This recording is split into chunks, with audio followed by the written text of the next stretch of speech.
your ZenGest or DigestZen sample, here is how to use it.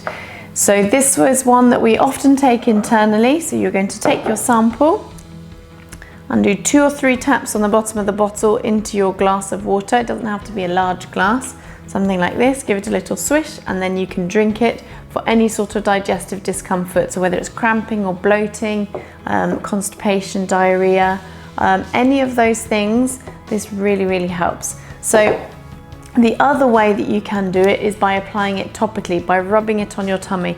We usually will apply a carrier oil on your tummy or on your child's tummy first, and then rub in clockwise directions your ZenGest into your tummy. You can also put this on the soles of the feet if this is an easier way to apply it, but fantastic for any sort of digestive discomfort. So enjoy your ZenGest sample.